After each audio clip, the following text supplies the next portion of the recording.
probablement des variations qui sont beaucoup plus niveau de connaissance élevé, d'autres plus faibles. On va essayer d'y aller avec la base. Moi, je ne suis pas un spécialiste dans l'alimentation. J'en fais passablement, mais je ne sais pas dire que je suis un grand spécialiste d'alimentation. Ce que j'ai, il y a différentes choses. Il y a l'état de chair qu'on va aussi parler, parce que l'état de chair dans le veau d'embauche, on parle surtout de veau d'embauche aujourd'hui. C'est dans l'état de chair qu'il se passe tout. Parce que les vaches de reproduction, puis je vais vous montrer des photos, c'est quoi l'état de chair. Après ça, j'en ai un autre, c'est un peu stratégie d'alimentation selon les stades physiologiques des vaches en gestation, au vêlage, puis qu'est-ce qu'il a besoin en énergie protéine. Éric, il y a aussi sur l'analyse, l'interprétation de l'analyse de fourrage. J'en ai une autre présentation que j'avais faite, on va voir comment est-ce que ça va aller sur les différentes rations que j'ai faites selon le type de fourrage. Puis on a des petits logiciels aussi. Éric, c'est SIGA que tu as sur ton portable. Puis le modèle NRC. Le modèle NRC qui marche sur le DOS, là, mais le DOS, peut-être que ça ne marchera pas sur vos portables là, avec un Windows 8. L'instant, il dit que ça ne marchera pas. Là.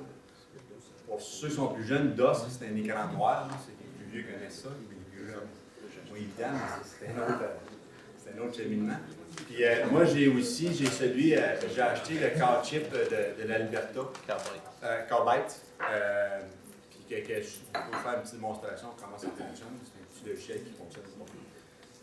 Il y a aussi, je sais que j'avais emmené des documents que j'ai d'autres, parce qu'il y a le guide veau d'embauche que vous connaissez du CRAC. Ça, c'est le guide de l'Alberta. Je peux vous le faire circuler, qui date de. Ouais, il est bien fait, là, qui date de. Je l'ai acheté en 2009, c'est quelque chose comme 2009 que ça a sorti. Il y en a un autre ici que j'en ai électronique, parce qu'américain, il y a des guides vache-veau électroniques, on est capable d'aller en chercher plusieurs comme référence. Ça, c'en est un que j'avais ramassé, lui, il vient de l'Oklahoma. C'est bon. Il le donnait comme j'ai tous aux États-Unis. Ben, moi, je pense que je l'ai acheté celui-là ou. Non, je pense que je l'ai acheté, mais je pense que c'était 20$. C'était pas dispendieux. Puis il y en a aussi électroniques qu'on peut aller chercher des différentes universités. Puis quand j'étais allé en Arizona aussi, je pense que j'en avais ramassé un électronique. Fait que ça, je vais vous les laisser circuler si vous voulez les regarder. C'est sûr que c'est en anglais, là, mais parce que les références bovins Amérique du Nord, c'est pas mal anglais.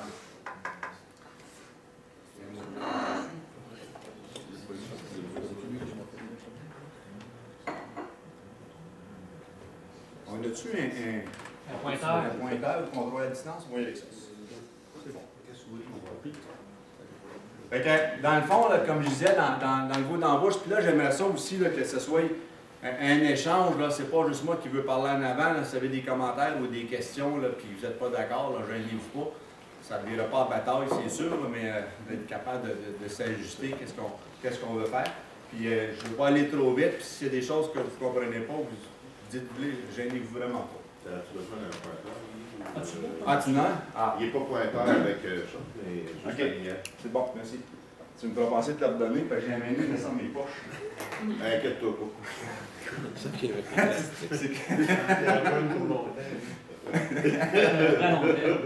Tu n'auras même pas besoin de se passer. OK, c'est parce que. Puis même j'en ai souvent un, mais on le perd tout le temps avec les pointeurs, ils passent aux autres. C'est un autre avec qui tu l'as passé. Ouais, c'est ça. OK, c'est pas grave. Fait que, dans le fond, ce que je vais vous parler, comment évaluer l'état de chair, l'impact sur la reproduction, parce que dans le fond, la reproduction, la fertilité, c'est ça qui est le nœud de la guerre dans le veau d'embauche.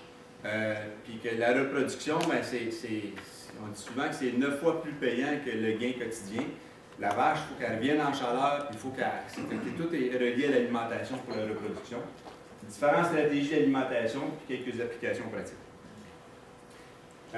L'état de chair aussi, ce qu'il faut faire attention, si vous avez des références américaines versus canadiennes. Américaine, l'état de chair, c'est de 1 à 9. Puis canadien, c'est de 1 à 5. Fait que c'est important de voir notre référence qu'on a. Parce que si on parle d'un cas de chair 3, américain, c'est comme 2 ici, ou même, puis 1,75, ou un petit peu moins que 2. Fait que c'est important de voir où ce qu'on parle, c'est du canadien ou américain, parce que c'est comme ça. C'est fait comme ça, là. On a été, mais c'est des cas de chair. On parle des 5 cas. L'état de chair, c'est la meilleure façon d'estimer les réserves énergétiques d'un animal. Une vache à bœuf, une bonne vache, c'est capable d'engraisser puis de maigrir. Puis ça, ils sont capables de le faire. Puis la façon, c'est souvent l'énergie qui est notre facteur limitatif. Puis c'est la vache qui est capable de chercher la graisse corporelle pour fonctionner. Puis ça, la nature est comme ça aussi. Les chasseurs, les chevreuils, ils commencent l'hiver en bon état, puis ils maigrissent durant l'hiver, puis ils engraissent au printemps. Bien, les bovins, c'est une adaptation qui sont faites comme ça. C'est vraiment une bonne façon d'estimer les réserves énergétiques. Puis ça permet à la survie des animaux.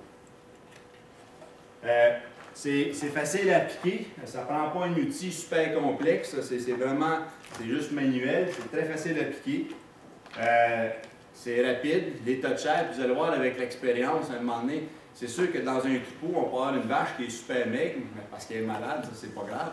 Si le troupeau complet il est super maigre, bien là, c'est le troupeau qu'on a des problèmes. Il faut vraiment s'adapter avec ce qu'on a, mais c'est super facile d'évaluer les touchers. C'est économique, ça ne coûte rien. Puis ça ne requiert pas d'équipement spécialisé non plus. C'est juste manuel qu'on est capable d'évaluer les touchers. C'est sûr que si les animaux, on n'est pas capable de les approcher plus que 30 mètres, c'est plus dur. Également, on va être capable de les toucher. Mais quand ils sont en cage de contention ou dans le couloir, on est capable d'y aller. Mais à l'œil, on vient qu'on a une bonne estimée. La seule chose qu'à l'hiver, quand le poil est plus long, ça cache des affaires des fois aussi. C'est comme, il faut être conscient de ça. Puis l'efficacité de la méthode, bien là, ça ne se discute pas. C'est sûr que ça fonctionne très très bien. Les touchers, c'est une méthode qui est très facile. La cote 1, qui est la cote la plus maigre. 5, c'est la plus grasse, puis 1, c'est la plus maigre. Là, c'est des cas extrêmes. Là. Des vaches 1, là, on ne voit pas ça souvent. Puis quand il ne faut pas qu'on ait un troupeau cote 1, là, parce que c'est comme ça, là, ça va mal à la chambre. Il n'y a presque pas de tissu sur les parties osseuses. C'est surprenant comment est-ce qu'une vache est capable de maigrir. Vous avez peut-être déjà vu des vaches qui viennent bien malades, là, sont capables de super bien maigrir, là, mais c'est une vache qui n'a presque plus rien que les os. On voit très bien, parce que les os, c'est rugueux, là, on voit très bien l'angularité, la vache, la cote 1. Les os, on voit l'aspérité.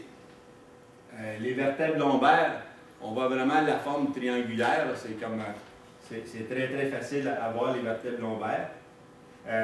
Les hanches, les côtes, la tache-queue et les os sont super évidents.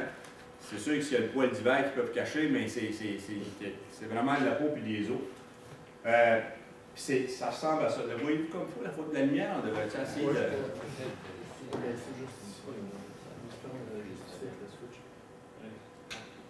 Bon, OK. Ça, dans le guide Veau d'embauche, la photo 1 qu'on avait mis, c'est pas la même. On a sorti un autre parce qu'on trouvait qu'elle n'était pas assez 1. Là. Ça, c'est un producteur qui m'a dit viens-t'en, j'en ai une cote 1. Là, puis, là, elle est morte aujourd'hui, cette vache-là, mais elle est encore vivante quand je l'ai vue. Dans cette situation-là, -là, c'est presque une vache que le vent passe presque à travers. C'est vraiment très, très maigre, une cote 1. On la voit de côté, on la voit dans l'arrière. Quand je disais que les os, l'aspérité, puis tu y touches, tu sens les os, il y a un que la peau et les os.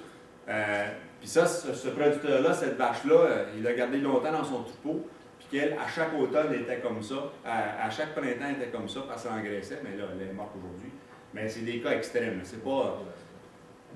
Une vache qui est malade, qu'on a ça, ça peut être correct, là, mais un troupeau qui est comme ça, là, on a un problème, pas à peu près. Ça, c'est vraiment...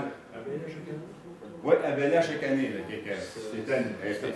C'est une force. Mais c'est pas un exemple à avoir un troupeau, là. Mais sauf que c'est vraiment l'alimentation. Si on a une alimentation qui est vraiment déficiente, on peut se ramasser avec des vaches comme ça aussi. Ouais. Si tu as une vache comme ça qui sort, le reste du troupeau n'est pas comme ça, mais qu'à chaque année elle vient comme ça, puis elle mange la même affaire que les autres, puis c'est pas malade, là, t'expliques ça comment? Moi, c'est le veau, c'est ça. Si à l'automne, elle sert un veau de 550-600 livres, puis que le veau, il a de l'allure, même si elle n'est pas belle, là, même si elle fait ça, ben écoute, c'est ça. Mais c'est parce qu'il y en a des vaches aussi qui travaillent pour eux autres, qui restent grasses, puis d'autres qui travaillent vraiment pour la production. Tu sais, fait que des cas extrêmes, là, mais oui, Eric. Des fois aussi, tu as le cas des vieilles vaches, dans le fond, qui vont avoir accès à la bouffe, mais qui ont de la misère à manger, dans le fond, qui ont une moins bonne dentition. Ça fait que On saignait plus même. Ouais, ça, tu as aussi les dents, parce que les vaches, quand ils vieillissent, ils viennent qu'ils perdent des Ah ouais, dents. c'est ça. Puis ça, ces vaches-là, on les voit qui se tiennent en bon état, puis d'un coup, à un moment donné, là, durant l'hiver, là, à fond, là, mais souvent, c'est parce qu'ils ont commencé à perdre des dents, puis sont moins capables de manger du foin, puis là, fait que ça, c'est une vache, il faut qu'ils s'en aillent à la réforme. Ça, c'est très variable, parce qu'il y a des vaches, il y a des producteurs qui ont des vaches de 20 ans, puis qui est encore en bon état, puis d'autres vaches à 14-15 ans qui ont fait partie, ça dépend des lignées, parce que beaucoup, c'est comme les humains, moi je pense que les humains sont plus tough que d'autres. Mais sauf que quand on les voit, les vaches, là, qui sont en bon état normalement, puis un hiver, qu'à fond, qu'elle se ramasse comme ça au printemps, puis ça n'a jamais fait ça, bien elle, à l'automne, sûr qu'elle va être grasse, là, envoyer-la à l'encan parce que ça va s'en placer. Puis ça, il ne faut pas envoyer ça à l'encan, ces vaches-là, parce que là, on va ils vont des données, ça n'a pas de valeur marchande, cette vache-là, il faut vraiment qu'elle engraisse pour qu'elle soit commercialisée. Oui. Pourrais-tu peut-être tu vas le faire plus tard, nous décrire les points à regarder sur la vache quand. Dans le guide Vos d'embauche, je l'ai dans Van. Dans celui qui circule, je pense qu'on en parle, les touchers, hein? Il y avait des photos. L'Oklahoma, les photos, c'est 1 à 9, là. Puis le guide Vos d'embauche aussi, là, quand. Mais tu faisais les points sur l'animal, Les repères. repères. Ouais, je ne l'ai pas pris en photo, là. Mais c'est vraiment là comme. Ok, Mais on va la voir. Remets ta photo. On va la mettre sur la précédente, là. Moi, je suis allé. C'est parce que chaque bord de la colonne. OK, bon. Ben, tantôt, je voyais la vertèbre lombaire, là, que ça, c'est ça ici, là. Cette vache-là, là, on voit vraiment l'angularité. Tu vois les autres vaches, tantôt, qui sont beaucoup plus grasses, là. Là, il y a le poil, puis la photo, là, c'est pas trop évident de voir la photo, mais on voit l'animal ici, puis que tu as la colonne qui dépasse, là, c'est parce qu'il n'y a absolument rien ici. Puis si tu touches ici, là, tu sens les os, à l'étroculaire ou par en arrière, là, tu y touches, là, puis tu as la peau et les os. C'est vraiment ça que, ça ici, là, tu touches, là, puis tu sens les os. Là. Fait que c'est l'attache-queue qui est comme ça, puis vraiment le côté précédent. Quand on la regarde de côté, là, puis c'est sûr qu'on la regarde en avant, ici, là, tu n'as pas rien. C'est rien qu'elle a la peau et les os sur le corps. Si on touche un peu partout, puis tu sens les côtes. Oui, Philippe? Daniel, hier, tu nous demandais des formations en quoi faire. Si jamais on fait des visites à la ferme, pour ceux qui n'ont pas fait de l'état de chair, ça vaut la peine. Absolument. De pratiquer. Ouais, de faire quelques-unes, parce que c'est pas évident. Même les gens qui ont fait ça 5-6 ans, là, quand tu arrives, on se trompe. C'est une belle suggestion. À un moment donné, si vous faites une journée d'étable, que vous êtes en quelque part, puis de l'évaluer, bon, ben ça, c'est un 2, un 3 ou un 4, puis vous entendre qu'est-ce que c'est. Oui? Est-ce que ça peut s'appliquer, parce que nous, on avait déjà fait une grille là, pour la vache à lait, là, il y avait vraiment, on regardait le poids, on regardait le poids, puis ça s'applique. Ça se ressemble beaucoup. Ça se ressemble beaucoup, sauf que les vaches laitières, ils viennent moins grasses que les vaches à bœuf. C'est parce que mais ça ressemble énormément. Puis dans le guide Vos d'embauche, qui est ici, on avait le code. Là, je pense qu'il faut falloir le faire, les guides aussi. Là. Mais c'est vraiment l'aspérité des eaux, puis tous les documents dans celui qui circule de l'Alberta, c'est la même affaire, c'est vraiment l'été de chat. Après ça, la cote 2. Ça, les vertèbres lombaires, je reviens comme à l'autre. Oui, capable d'être précédent. Oui, non. Deuxième. Là. Alors, ça c'est encore belle tour d'animation. Ça ici, la cote 2, les vertèbres lombaires, là, on y touche, puis l'autre, la 2, on sent que quand on y touche, on voit qu'il y a de quoi entre les peaux et les os. La cote 2. Ouais, peut-être que je vais arrêter de dire. Fait que si on les touche aux vertèbres lombaires, là, on va être capable de les rejoindre avec la vertèbre 2. La 1, on le sent beaucoup, puis la 3, on n'est plus capable, mais celle-là, on est capable, un touché, on est capable de rejoindre les vertèbres. Deuxième chose, si on touche les parties osseuses, c'est moins rugueux. La première, tu y touches, puis les os, c'est jamais lisse, c'est toujours rugueux un petit peu, c'est un peu comme du bois non sablé. Là. Mais quand il y a un peu de gras, là, tu sens qu'il y a quelque chose entre la peau et le gras. On sent qu'il y a une partie qui couvre les parties osseuses, c'est moins rugueux. Oui? Mais dans le fond, les parties osseuses que tu parles, les parties importantes, si je ne me trompe pas, tu avais les os des ischions en arrière. Oui. Tu avais l'attache de queue, les vertèbres lombaires. Les vertèbres lombaires. c'est ça. C'est vraiment ça qui est le plus facile. C'est juste peut-être, tantôt, c'est pas la ligne de dos, je ne voyais pas sur la photo. Mais quand on aligne la ligne de dos entre les vertèbres, tu le vois, tu n'as même pas besoin de toucher, tu le vois, ça fait ça. Ouais, c'est ça, on le voit pas tout à fait celle-là parce que encore. Ouais, la photo, tu n'en as pas de voir. Parce que mais ça ici, tu vois les côtes, là, t'as un trou entre chaque côte, c'est ça que Christian veut dire. T'as le poil aussi qui ça colonne vertébrale aussi. La colonne vertébrale aussi, là, parce que là, parce que la photo a été prise au mois de novembre, fait que son poil d'automne il était posé. L'avoir pris à l'été, on les verrait plus que qu'est-ce qu'il y en a. Puis ça, c'est le poil, il cache, là, mais cette vache-là, il n'y a rien dessus. Là. Le vent passe à travers. C'est comme ça.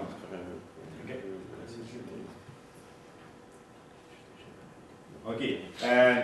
Puis les côtes, si en les touchant, on va être capable de les joindre, des côtes, quand on touche vraiment les côtes des bovins, mais il y a quelque chose. Ils apparaissent plus ronds que le premier. C'est pour ça qu'en en voir 2, 3, ça nous permet de comparer qu'est-ce qu'il y en a. Les côtes dans la cote 2, on les voit avec le poil d'été, pas le poil d'hiver. Les côtes, on les voit les côtes avec le poil d'été. Ils sont perceptibles à l'œil.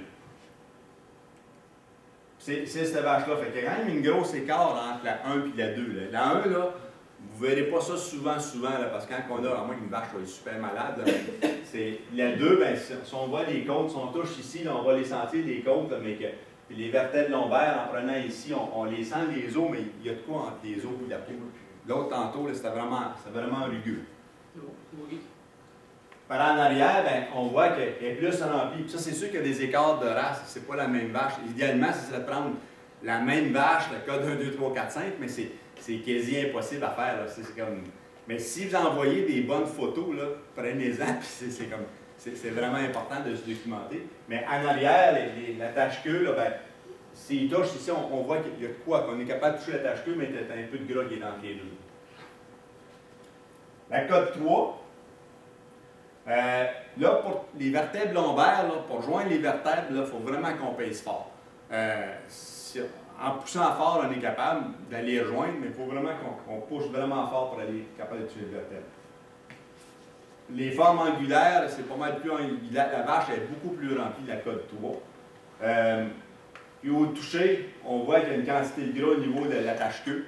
Quand on a l'attache-queue qu'on touche, là, on voit qu'il y a vraiment il y a du gras dedans, là, tu vois dans quel état qu'elle est. Puis c'est cette vache-là.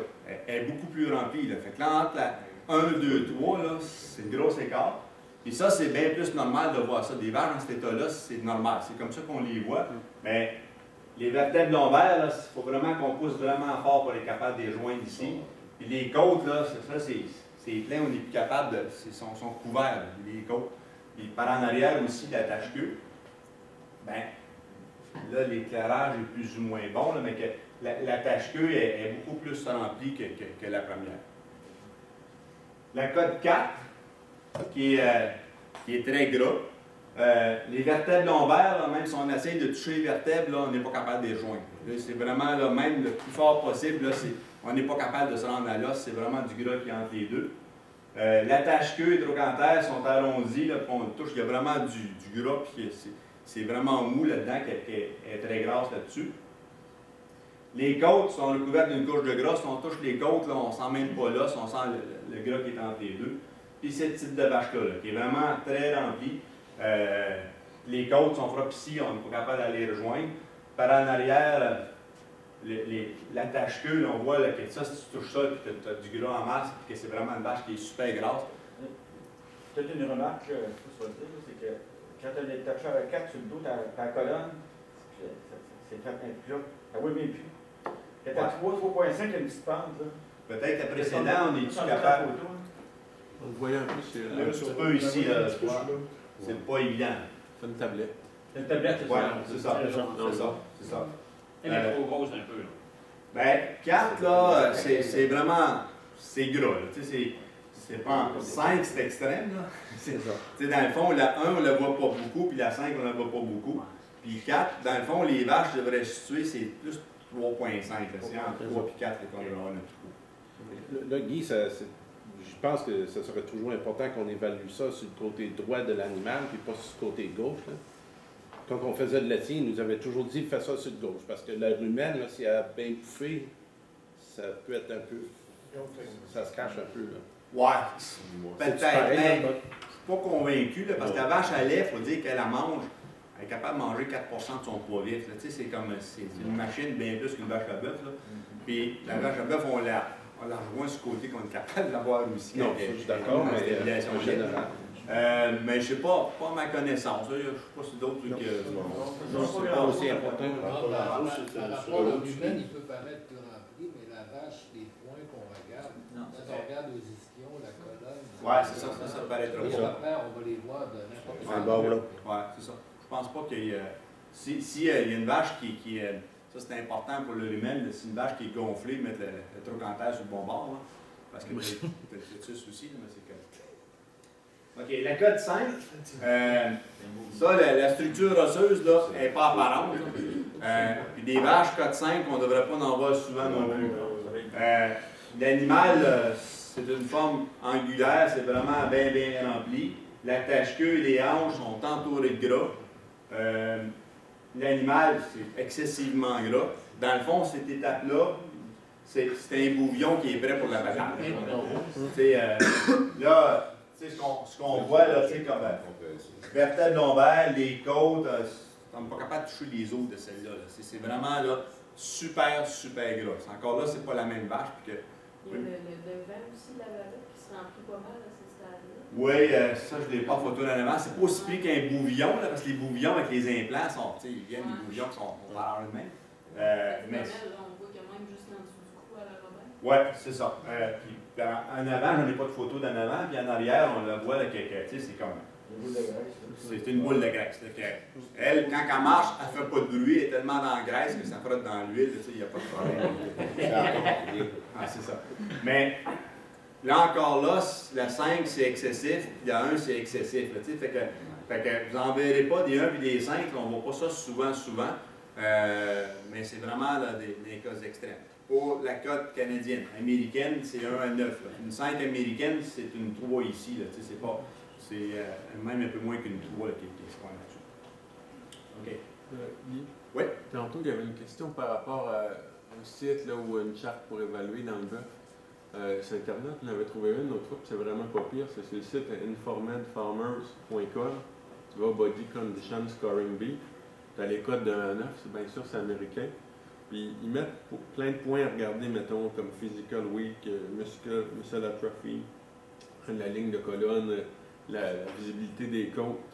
Puis ils mettent des signes comme 1 yes, 2 no, 3 no, 4. Ça fait que ça donne plein de points avec des repères, si tu vas ou tu vas pas. Fait que ce site-là est vraiment intéressant. Oui, c'est sur le tableau. Ouais. Ça pourrait aider probablement sur le bureau virtuel d'avoir. De l'envoyer. Mais comme c'est toujours faire attention aux références américaines versus canadiennes. C'est important, mais grosso modo, c'est la code 3, c'est la 2. Là, si on sort d'un, puis on a des pas mal. Il y a une affaire que Pardon? Ouais, c'est ça, c'est comme un demi-point. Ouais, parce qu'il faut dire qu'un demi-point, c'est un peu fancy. Quand on dit une vache qui est à 3,5, c'est des. Ben ouais, mais c'est parce qu'on est toujours un peu comme ça, on est toujours des demi-points. Il y a une affaire que je voulais dire aussi, c'est que dans les systèmes, bien souvent d'alimentation, dans l'échelle de rationnement, c'est les cotes américaines 1 à 9, comme Sigabeuf, NRC. Ça, il faut faire attention. Ouais, parce que c'est les données américaines. Fait que les codes de chair, il faut qu'on tienne en conscience. C'est pour ça que c'est important aujourd'hui d'échanger avec nous autres, pour que c'est qu'on se brille comme fou, mais c'est important parce que les données, on n'a pas de logiciel. C'est des données d'NRC, c'est des données américaines qu'on a dessus. Fait quand est-ce qu'on évalue l'état de chair? Bon, le producteur, dans le fond, on devrait le faire assez souvent, mais lors du test de gestation, et ça, ben, les producteurs le font passer de façon générale, mais si on fait un test de gestation à l'automne, ce serait le temps d'évaluer l'état de chair, voir ce qu'on en est un petit peu. Au début de l'hiver, quand on va commencer l'hiver, la cote 3, c'est optimal, mais ça peut être 3,5. Et une des grosses questions, c'est parce que les animaux à l'herbe, ben, c'est l'aliment qui nous coûte le moins cher. Si on est capable de faire engraisser des vaches à l'été, qui ont de l'énergie de se perdre durant l'hiver, ben, c'est comme ça qu'on devrait être capable de le faire.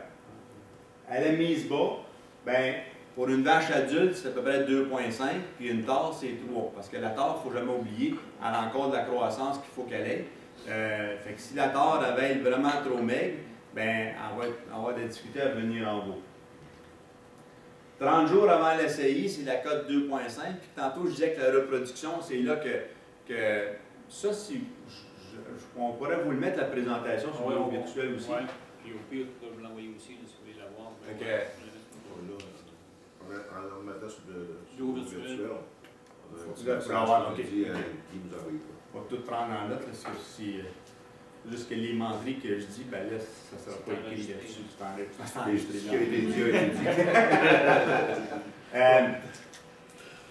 Oui, c'est ça, c'est parce que la reproduction, comme je disais tantôt, que la reproduction, c'est vraiment ça qui est notre. Moi, je pense qu'au Québec, on a une super grosse faiblesse de la reproduction. On a beaucoup de producteurs que les vélages, ça dure des fois 366 jours par année. Il faut vraiment qu'on concentre nos vélages. Parce que si on ne concentre pas les vélages, ça va être continuellement. C'est là que la régie de troupeau est beaucoup plus difficile. Puis il y a une façon c'est l'état de chair qui influence ça. Parce que dans l'Ouest canadien, quand on va, assez souvent, les producteurs ils parlent avec des périodes de CI. On peut avoir 2-3 périodes de vélage, ça c'est pas grave. Mais la période de CI, ça dure 50, 60, 62 jours. Ici, des fois, on a des producteurs qui laissent le gros avec les vaches à l'année longue. On n'a pas la même gestion, puis moi je pense qu'on a une faiblesse au niveau de la reproduction au Québec, fait qu'on sélectionne plus là-dessus. Puis les tas de chair, mais les tas de chair, c'est la façon dont on peut s'améliorer la reproduction. Une vache qui est maigre au vélage puis qui perd du poids après le vélage, ça aussi c'est la fertilité parce que dans le fond, le gras c'est l'énergie. L'énergie, ça en est beaucoup plus relié parce que les besoins physiologiques de l'animal, la dernière chose que l'animal va combler, c'est ses besoins de reproduction. Ça, c'est les espèces qui sont adaptées de même. C'est comme un animal qui est bien maigre, au lieu parce qu'elle est dans le disette, ben, ce qu'elle va faire, c'est qu'elle ne viendra pas en chaleur, peut-être qu'elle n'aura pas de veau. C'est une question de survie de l'animal. C'est mieux d'avoir un animal qui ne se reproduit pas, qui garde en vie, que d'avoir un jeune rejeton qui va mourir. C'est ça l'adaptation qui est dans l'état sauvage. Puis la vache qui après le vélage, si elle veille maigre et qu'elle perd du poids après le vélage, ben, ça va prendre plus de temps à ce qu'elle vienne en chaleur. C'est important qu'on soit en bilan énergétique positif. Puis c'est là que la qualité des fourrages, la qualité d'alimentation, ben, on peut fournir du grain, on n'en fait pas beaucoup, mais la vache qui maigrit après le vélage, souvent la fertilité va être affectée, ça va prendre plus de temps qu'elle vienne en chaleur. En plus, que si elle perd du poids après qu'elle a vélé, parce qu'elle est en bilan énergétique négatif, le taux de conception ACI va être plus faible aussi. Ça veut dire que si on l'ACI, pour une chance qu'elle soit moins, elle ne sera pas fertile, fait qu'on a un animal qui, au lieu d'avoir revenir en chaleur, on la retarde. Ouais. Fait que mettons qu'aux alentours du vélage, quand est-ce que tu peux dire OK, cette vache-là est trop maigre, elle va véler, elle va être encore trop maigre après son vélage. As-tu une couple de mois, un petit lousse avant, est-ce que tu peux commencer à donner plus de grains? Idéalement, il faut que tu commences avant. Oui, mais avant, ben, je vais en parler tantôt. Dans le fond, le stade qui est le mieux pour engraisser, c'est entre le sevrage puis le vélage. Parce que là, les besoins nutritifs de la vache, parce que le fœtus, dans le fond, il se développe, c'est 2 derniers mois qui se développent le plus. Mettons, entre la gestation, entre 6 mois puis... entre 5 et 7 mois, ces 2 derniers là, le fœtus il est tout petit et il n'a pas besoin de beaucoup d'éléments nutritifs. C'est le temps idéal pour engraisser la vache. Parce que les 2 derniers mois, tu ne peux pas bouger grand-chose. Non, c'est ça. Il faut que ce soit vraiment 4 mois avant qu'elle veille, que tu puisses se replacer. Puis là, c'est ça qui est notre problématique dans les éleveurs d'embauche, parce que les vaches sont en stabilisation libre.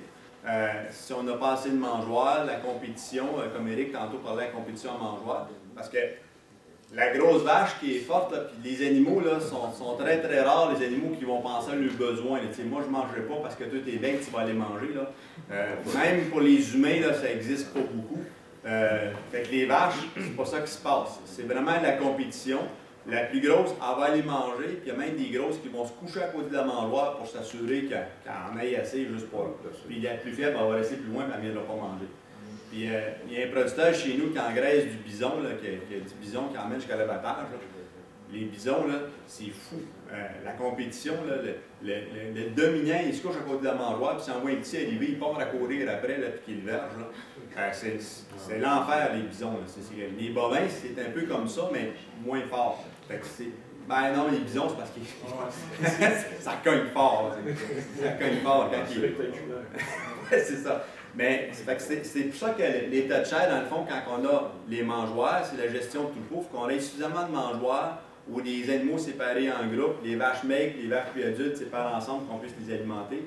Parce que si on les met toutes ensemble, la vache qui est maigre versus la grosse vache, elle n'aura pas accès à mangeoire souvent parce qu'elle ne sera pas capable d'engraisser. C'est important de les séparer ou d'avoir, pour être capable de gérer les mangeoires, puis d'avoir suffisamment de mangeoires, puis d'alimentation en conséquence. Oui, peut-être aussi ajouter des torts. Moi, je travaille beaucoup avec dans les troupeaux, là, le premier groupe que je regarde, c'est les torts premier groupe. C'est là qui est problématique en général. Oui, si les torts vont bien, le restant va bien aller. Mais c'est pour ça que les torts, être capable de les mettre ensemble, dans le fond, un groupe idéal, c'est les torts et les vieilles vaches. Parce que les vieilles vaches, s'ils sont maigres, sont moins dominantes, on les met avec les torts, on est capable de les alimenter comme il faut. Puis là, ben, ça dépend du fourrage qu'on a. Là. Si on a l'Outaouais, notre fourrage, on n'a jamais une force dans le fourrage de l'Outaouais, le Bitibi, on a pas mal de meilleur fourrage que nous autres. Ben, des fois, il faut rajouter du grain, puis les producteurs mettent du grain aux animaux, ils n'en mettent pas beaucoup, mais s'ils sont maigres, il faut mettre du grain. C'est une situation qu'il faut le faire. On met un fourrage de bonne qualité, puis si on l'espace en masse, ils vont se maintenir en bon état. Puis s'ils commencent l'hiver en bon état, c'est bien plus facile de passer l'hiver aussi, là, parce que quand on en a montré tantôt, quand il fait froid, ben, quand il commence à faire moins 5, moins 10, moins 15, les vaches qui sont maigres, puis s'ils ne sont pas protégés du vent, ils fondent à vue d'œil. Tu les vois sécher là, au froid, mais s'ils commencent avec un bon état de chair, ils sont pas mal moins frileux, c'est pas mal plus facile de passer l'hiver en bon état. Puis je vais vous montrer l'équivalent d'énergie qu'on sauve là-dessus. Oui, si on aimerait peut-être entendre Bernard parler sur le management des vaches en post-sevrage. Qu'est-ce que vous suggérez? Les faites-vous maigrir? Faites-vous pas exprès de faire maigrir? Les challengez-vous au niveau alimentaire? En Alberta, j'avais vu ça. En Alberta, moi, je n'ai pas vraiment touché à ça spécifiquement. Mais avec les commentaires que Guy a fait, moi, je suis pas mal en accord avec ça. Pour les remettre en condition, c'est pas mal la période. Moi, en fait, ce que j'avais vu, c'est pendant la période qui sont post-sevrage, immédiatement post-sevrage, s'il y a un endroit où on peut économiser le fourrage d'une année sur un élevage gros, c'est là. Donc, tu veux dire les jeunes sujets, les torts? Non, les vaches. Ben, oui puis non, ça dépend. Ils sont à casque. Si il ne faut pas que tu les rentres trop basses non plus, parce qu'ils refont leur réserve et ils vont en reperdre au vérage. Ce que je veux dire aussi, une différence qu'il y a bien souvent en Alberta par rapport à ici, ils servent bien jeune. Quand on avait été en 2003, là, on avait vu un parc qui s'ouvrait à 100 jours. Ça veut dire que, mettons, ce qui servent, mettons, 100 jours, tu vas avoir une centaine de jours à passer. Ta scrap peut-être en 50 jours. Puis après ça, il reste quand même un gap, dans le fond, pour remettre les tas de chair dessus. Je trouvais ça intéressant pour économiser le fourrage. Si une place économiser le fourrage, c'est bien cette période-là. La vache l'exige peu. Après ça, tu as le temps. Moi, je pense que 60 jours, d'ailleurs, la question à Christine, 60 jours avant le vélage, quand tu choques un troupeau, tu es capable de faire bouger pas mal tes codes de fer. Fait que moi, j'ai tendance à dire, on break un bout de temps, puis après ça, tu payes sur le gaz 60 jours avant, tu es capable de faire tes codes de chair, puis le fourrage que tu as économisé, tu l'as économisé, puis les vaches deviennent, au niveau énergétique, plus efficaces jusqu'à un certain point. Je ne sais pas s'il y en a d'autres qui ont lu des articles de ce type-là ou pas. Oui, non, c'est tout à fait correct. Oh, allez-y. Moi, j'ai plusieurs clients qui servent autour de 150 jours, 150, 180 jours. Ils font beaucoup de pâturage d'automne actuellement, avec toutes sortes de qualités de pâturage, puis les vaches vont baisser en état de chair quand même. Mais je sais que ces gens-là ont des très bonnes qualités de fourrage. Fait que lorsque les vaches arrivent, mettons, à être alimentées à partir de la mi-décembre, ils remontent dans l'état de chair jusqu'à l'uvélage, puis ils reviennent juste, mettons, en avril-mai. Fait qu'ils ont quand même une grosse période qui sont capables de faire. Et la reprise de l'état de chair, ils la font entre le 4e mois et le 7-8e. Effectivement. Fait que la vache est saillie, elle n'a plus besoin, elle est taillée. Donc, mettons qu'ils font les sevrages comme on a visité ensemble chez Éric Lafontaine. Puis eux, ils servent en octobre, puis les vaches vont au pâturage dans des bonnes régies de pâturage en centaine. Puis ils vont baisser en état de chair parce que comme il y a des journées, s'il neige, s'il y a de la pluie, l'herbe est moins accessible pour vraiment que la vache travaille, fait qu'ils vont venir assez basses. Mais tout de suite, lorsqu'ils commencent à alimenter, l'ensilage est de très bonne qualité, fait que les vaches remontent. Fait que c'est la période où ils économisent beaucoup de fourrage et ça se fait de plus en plus. C'est quelque chose à retenir. Mais pas sur toutes les vaches. Non, mais c'est ça, c'est parce que c'est vraiment important, il y a différentes alternatives. Parce que José, les autres, ils marchent avec un fourrage de super bonne qualité. Ouais. Un fourrage d'Outaouais, là, les vaches n'engraissent pas au foin. Parce que notre fourrage qu'on fait chez nous, il n'est pas d'assez bonne qualité. Il y a des régions que le fourrage est de super bonne qualité parce qu'on fait beaucoup d'ensilage. C'est le cas d'Abitibi. C'est ça, il faut faire attention, il faut vraiment nuancer avec notre qualité d'aliments qu'on a et les besoins des animaux. Puis quand tu dis les animaux qui sont sevrés au mois d'octobre, probablement qu'octobre, là, ils doivent engraisser parce qu'octobre, ils engraissent facilement parce que l'herbe est de bonne qualité. Puis après ça, ils maigrissent tranquillement. C'est vraiment variable, dépendamment de la température. La semaine passée, je suis allé en voir, on faisait moins 15, ils ventait. Les vaches n'étaient pas très bien dans les conditions, là, parce que l'herbe était gelée, puis le matin, il fallait vraiment qu'ils travaillent fort pour manger leur herbe. Par contre, la neige est partie 2 jours après, les conditions étaient bonnes. Là. Il y a des journées qui ne consomment pas beaucoup. C'est très, très, très variable. On a des conditions difficiles en termes de climat. Puis il y a aussi l'eau. L'eau, c'est ça. Puis les minéraux aussi, là, on va en parler plus tard, là, mais c'est tout balancé. Là, si la vache n'a pas accès à de l'eau, parce que le pâturage d'automne, c'est souvent ça, c'est gelé, qu'on n'a pas accès. Puis il n'y a pas de neige, la vache, elle ne boit pas. Si elle ne boit pas, elle ne consomme pas non plus. Fait que là, elle maigrit aussi. Il y a plein de considérations, là, parce que des fois, c'est un peu extrême qu'on les pousse aussi. Là, mais puis ça prend les producteurs qui sont vraiment à l'écoute. Moi, même lui que j'ai visité la semaine passée, je trouvais qu'il n'y allait pas assez. Il y en a qui sont vraiment tous les matins, qui regardent les vaches, puis qu'est-ce qui se passe. Puis les jeunes vaches aussi, c'est à faire attention. Ouais. Là, il y avait Michel.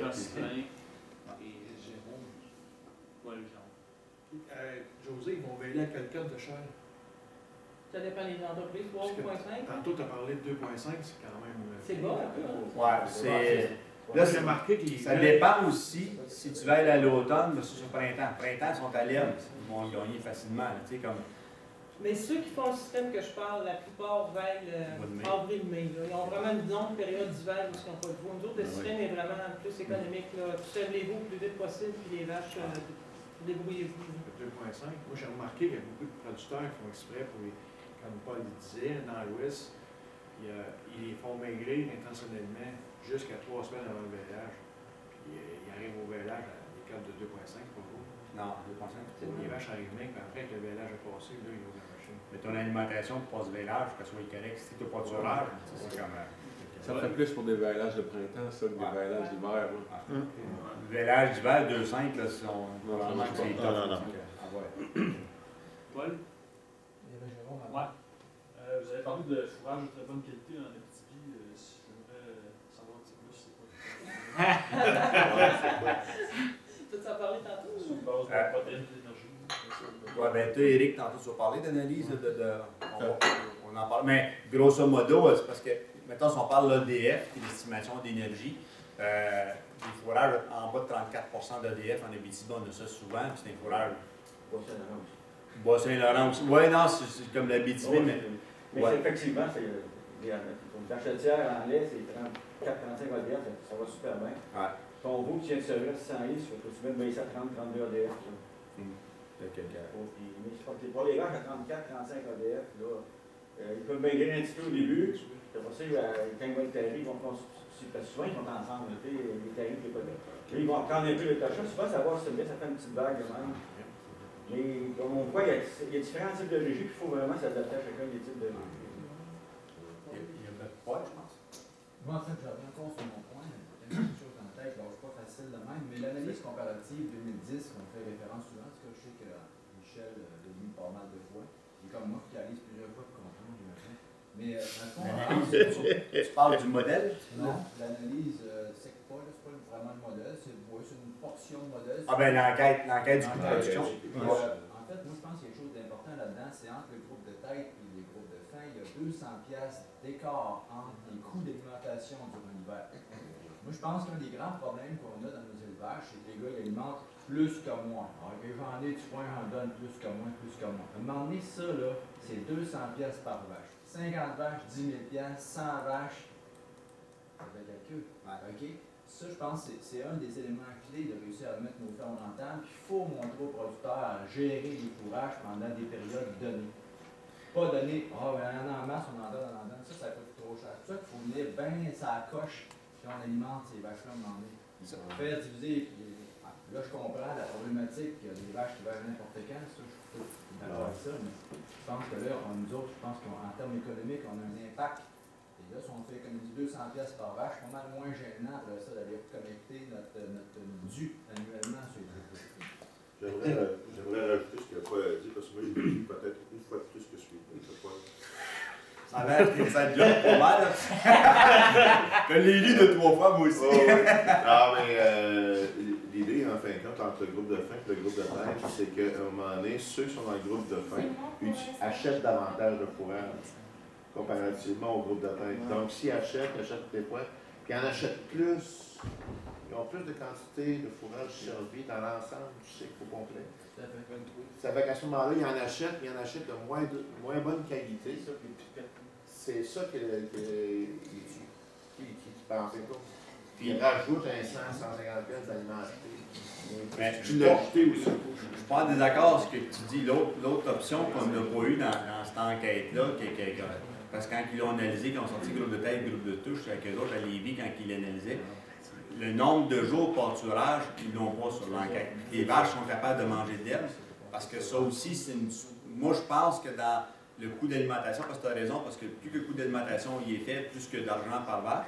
Du foin soigné pour rien, perte en mangeoire, on a des problèmes avec ça aussi. Pâturage, d'aller maximiser notre temps de pâturage, comme José elle parle de des producteurs qui sont à 200 jours de pâturage, qu'on les soigne 165 jours, ça cause moins d'aliments. Tu as raison, c'est tout dans ces solutions-là, c'est pas juste une chose, puis il faut aller. Fait que, vélage regroupé qu'on est capable de gérer. Un producteur qui marche avec du maïs en silage aussi, c'est un autre game. On est capable de travailler pas mal plus challenger les vaches parce qu'on est capable d'avoir une réaction énergie. Ça dépend vraiment de la qualité, puis c'est important d'avoir des fourrages de qualité, puis s'adapter avec les besoins du troupeau. Mais tu as raison, l'alimentation, c'est ça qui nous coûte une fortune, puis il faut travailler pour tout baisser ça. Parce que ça passe quand on fait des diagnostics.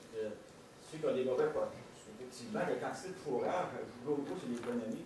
Mais souvent, les pâturages durent un mois, puis après ça, ils commencent tout au mois de juillet à donner des foins. Mais c'est tout le foin qui est doué d'entreposer, ça coûte une fortune. Et puis les pâturages sont bien importants dans cet élément-là.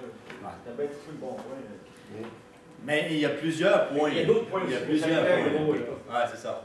Oui, Paul? Je voudrais savoir s'il y a un autre bon expert qui recommande d'alimenter les vaches aux 2 jours. Je suis seul à faire ça, nous savons. Je suis lâche, je suis paresseux de nature. Ben, José en connaît qui soigne une fois. Une fois par mois? Une fois par mois. Il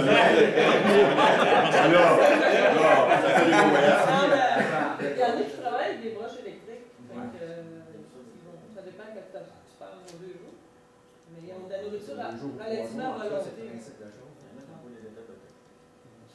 Dépendamment des systèmes de chaque. Tout à l'heure, on parlait de challenger les vaches, mais en fait, les vaches maigres sont maigres, les grosses sont grosses, mais une façon de bien contourner cette problématique-là d'une régie, évidemment, d'alimentation, c'est d'alimenter aux 2 jours, voire 3 jours. On s'entend, des animaux gestants. Et ça, c'est un miracle, je peux vous certifier ça, c'est un miracle d'un troupeau, ça, c'est pas. Mais il faut tailler beaucoup de mangeoires. Oui, l'organisation conséquente. Oui. Mais sauf que c'est un miracle pareil. Oui. Parce que si on rationne trop, là, les vaches, ils ont peur d'en manquer. Puis, mettons qu'on soigne à 80% de leurs besoins. Quand on les soigne, tout le monde vient de manger. Puis la grosse dominante, elle va s'assurer de n'avoir assez, pas à 80%, elle va s'assurer d'en avoir à 110%. Puis la petite maigre va rester en arrière.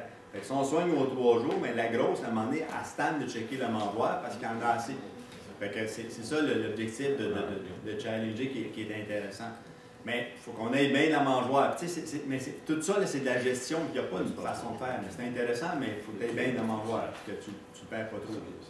As-tu qu'on vérifie, il y a des études qui ont montré que limiter l'accès quotidiennement aux aliments, c'est la méthode où est-ce qu'il y a le moins de perte d'aliments.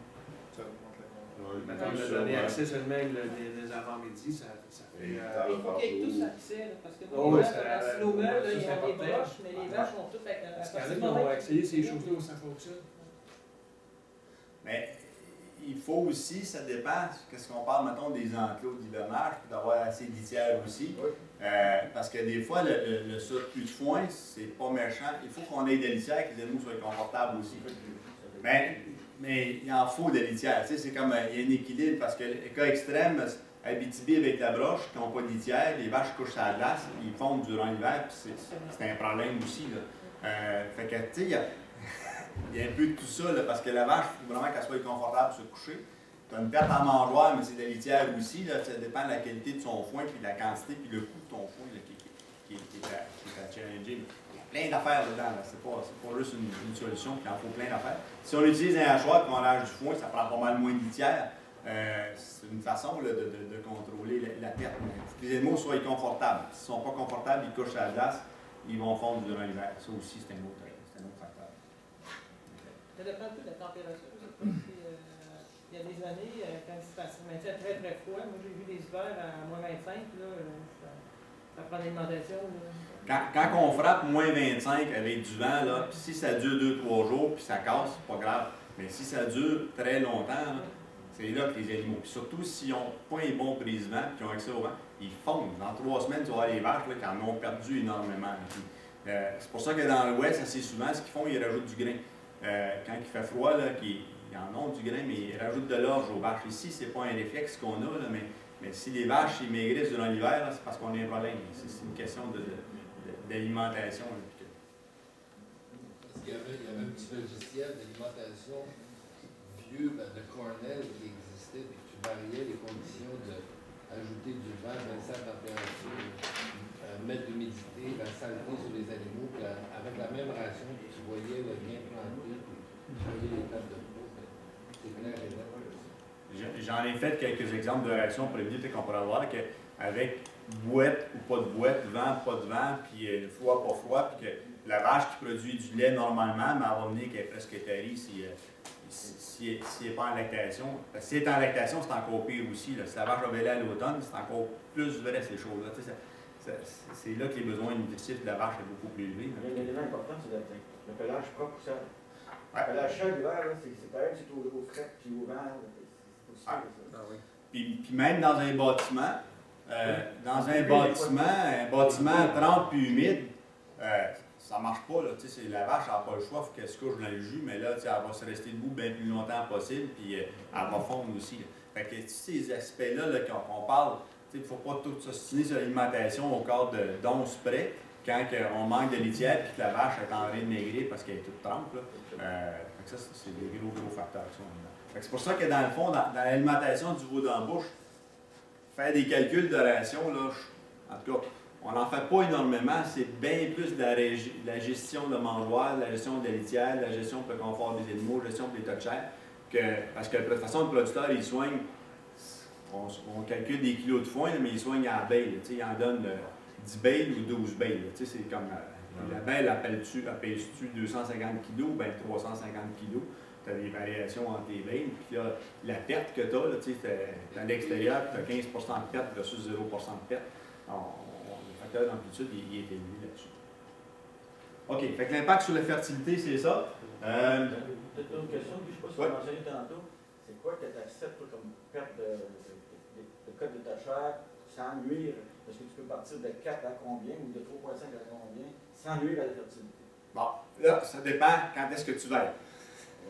C'est parce que si elle veille à l'automne, mettons, si ça veille au mois de septembre, les saillies, il faut qu'ils fassent au mois de décembre. Décembre, janvier, dans la période de pire froid, puis la photopériode la plus courte, là, il ne faut pas qu'elle maigrisse ta vache, il faut qu'elle soit qu'elle commence à 4, qu'elle soit dans le bon état. Si tu veilles le mois de mai, et tu rentres à l'automne à 3,5, 4, elle est capable de perdre une cote d'un durant l'hiver, puis ça ne cause pas de problème. Puis ça fait une grosse différence, ses besoins quand il fait froid, parce qu'une vache qui est maigre, comme ma première, là, elle, quand le froid y arrive, là, elle a froid, cette vache-là, elle n'est pas capable de toffer. Puis le plus bel exemple, vous connaissez sûrement des personnes qui ont été malades. Quelqu'un qui est malade et qui perd du poids, là, on en est pas mal, là, mais que aussitôt qu'ils sont malades, ils ont froid, les personnes. Ce qui se compare avec la situation précédente, ben, les animaux, c'est exactement la même affaire. Là, fait que la vache si elle fait trop froid, par pas de brisement, elle va sécher aussi. Fait que perdre on est facile de faire ça, puis va vous le démontrer tantôt en fait d'énergie. Ça équivaut à peu près à 200 livres de perte de poids, puis 200 livres, ça équivaut à peu près à 500 kg d'orge. Fait que la vache qui part de 4 à 3 au printemps, ben c'est comme si on aurait donné 1 kilo d'orge à tous les jours. Ben, elle prend sur elle-même, ça ne coûte pas cher quand l'alimentation est tue à l'automne. C'est pour ça là, que les vaches, c'est bon qu'ils maigrissent et qu'ils engraissent. Pas que ce soit trop grasse, trop maigre. J'avais vu là quelque part aussi qu'on une vache est à 4 par exemple. Il n'y a pas de problème, jusqu'à l'an, dépassé un par exemple, il commence la fertilité baisse. C'est ce que j'avais reculé. Ouais, mais c'est parce que trop l'évaluation, tu sais, parce que c'est des moyennes, puis c'est des écarts. C'est sûr que si on aurait une vache, puis il y a des vaches qui sont capables de t'offrir beaucoup plus que d'autres aussi. C'est comme des humains, il y en a qui se tiennent maigres, puis qui n'engraissent pas, puis il y a des vaches qui vont être capables beaucoup moins affectées que d'autres aussi. C'est des moyennes, puis nos stabilisations libres. Le problème, c'est les stabilisations libres. On a 40 vaches ensemble ou 5 vaches ensemble, c'est le plus gros qu'il faut soigner. Là. Mais il y en a qui sont bien plus capables, parce qu'il y avait un producteur là, chez nous, on avait un projet réseau dans le projet fédéral, puis on pesait les vaches, puis il y en a qui en perdaient des vaches jusqu'à 400 livres durant l'hiver. Tu regardes au printemps, elle va pas l'air si pire que ça de la vache. Là.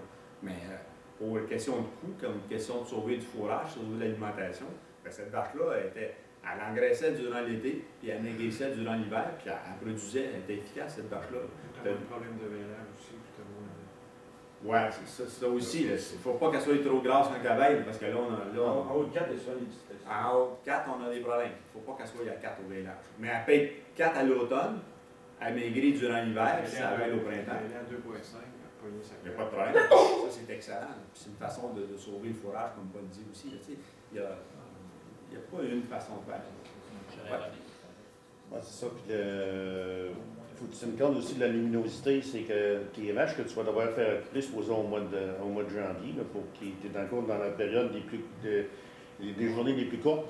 Ça fait que pour compenser, mais la vache, ça va y prendre une meilleure cote de chair par rapport à un autre que tu as à faire saillir au mois de mai ou au mois de juin, avec la période d'ensoleillement puis la longueur du jour. Et ça a beaucoup d'effet sur les retours de chaleur puis l'évidence des chaleurs des vaches. On est moins payé dans le bovin que le bovin, mais ça l'affecte aussi. Parce que, Monsieur, la nuit, c'est quoi? Y a-t-il un meilleur temps pour soigner? Il y en a qui soignent le matin, il y en a qui soignent le soir.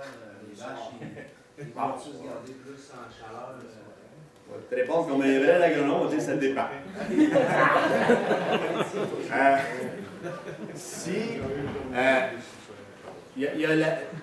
Soigner le matin versus l'automne pour les vélages, ça donne une chance. Les vélages ont plus lieu durant le. Si tu soignes le. Si tu soignes le soir, ça va être plus durant le jour. Ça, c'est une façon, c'est la méthode Goldfall, puis ça fonctionne bien. L'autre côté, si on veut, durant l'hiver, les nuits sont plus froides. Si on soigne à la fin de l'après-midi, la vache est active, elle rumine durant la nuit, puis elle est moins affectée par le foie, c'est intéressant aussi. L'autre côté, on avait un producteur qui avait des abreuvoirs avec des panneaux solaires, puis qui soignait le soir. Puis là, les vaches, ils buvaient durant la nuit, pas de soleil, fait que les batteries étaient trop à terre. Fait que là, lui, il a commencé à soigner le matin pour que les vaches boivent durant le jour quand il y a des tartés pour charger ses batteries. Fait que, c'est des grosses batteries. Non, mais lui, il est là au printemps, fait que durant l'hiver, ça ne l'affecte pas. Fait que, mais pour l'abreuvoir, c'était sa façon. Si on a un abreuvoir électrique, ça ne cause pas de problème. Fait que c'est pour ça que il faut vraiment s'adapter, mais il y a des avantages et il y a des inconvénients là, de le faire, mais de façon générale, les producteurs sont souvent, ceux qui sont à temps plein, c'est souvent après-midi qu'ils soir. Limité ou bien attributeur? Ben, là, ça va dépendre, parce que as-tu assez de mangeoires, as-tu assez de place pour tous tes animaux, tout est là aussi. Là. Si tu manques de place, sois pas limité, là, parce que ta grosse, ça va se coucher à côté de la mangeoire. Il y a une autre chose aussi, c'est que tes vaches, là, dans les 2 mois avant le vélage, tu peux soigner là, de façon limitée ou partiellement limitée. Mais tes vaches qui font du lait, c'est une autre chose, c'est un autre genre d'alimentation. C'est sûr. C'est pour ça qu'idéalement, c'est d'avoir des troupeaux séparés avant qu'ils veillent et après qu'ils ont mêlé. Mais c'est pour ça que le producteur qui veille à l'année, que le taureau qui est toujours avec, la gestion est. C'est dur. C'est très dur à faire. Là, on a tout ça à faire là-dedans. On a tout ça à faire. Puis on a beaucoup de cas comme ça. Dépend un petit peu, là. Un gars avec des béquilles, il court moins vite.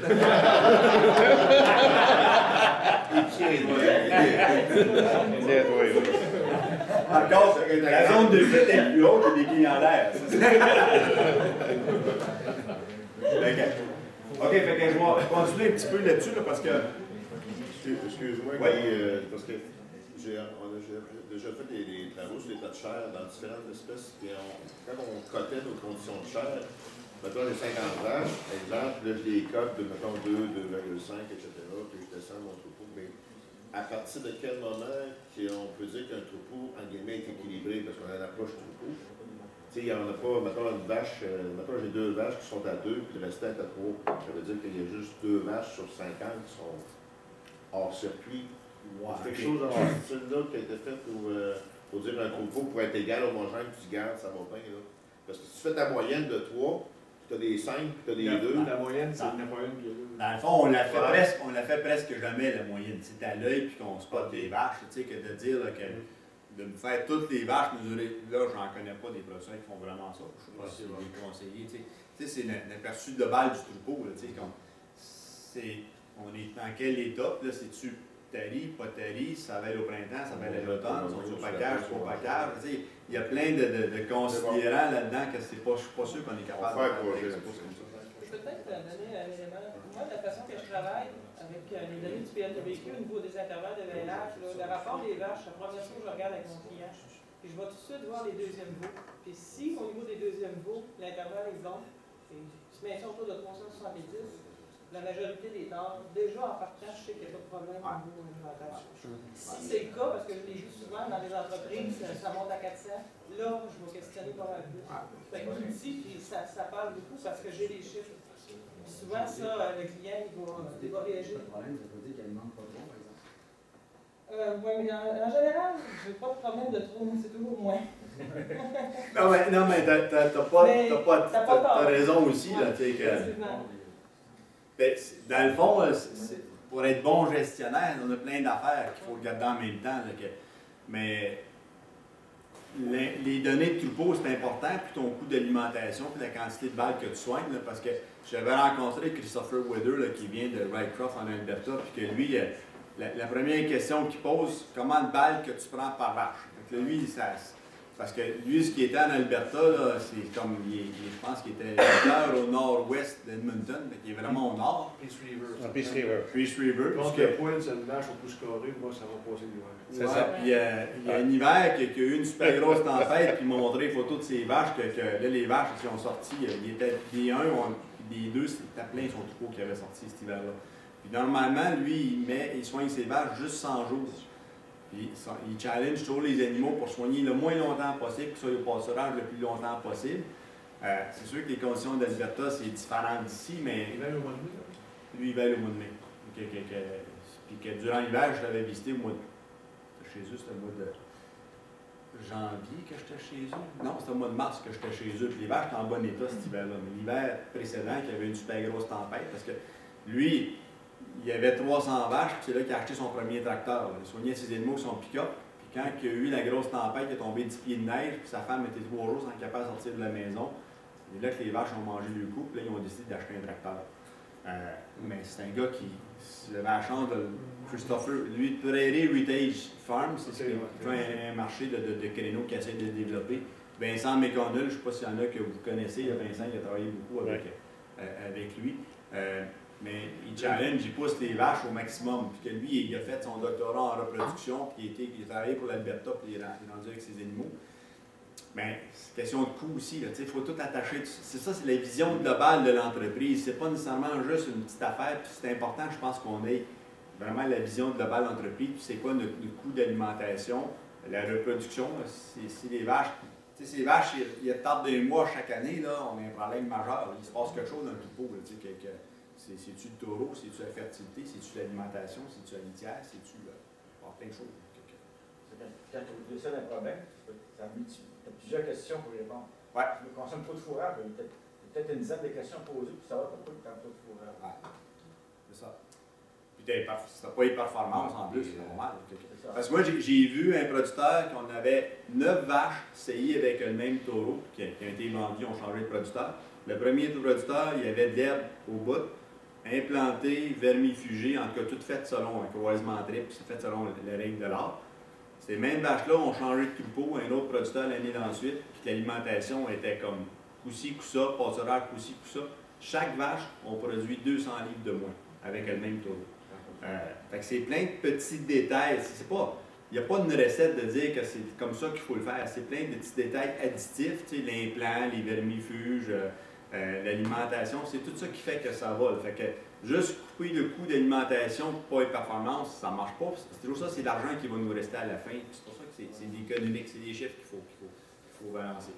Puis, fait que vous avez toute raison dans vos affaires. Il n'y en a pas une qui est la seule chose là-dedans. Bon, ça en était un exemple qui a été fait. C'est une vieille référence, mais comme ça, on va chercher sur la reproduction, là, s'il y en a plein.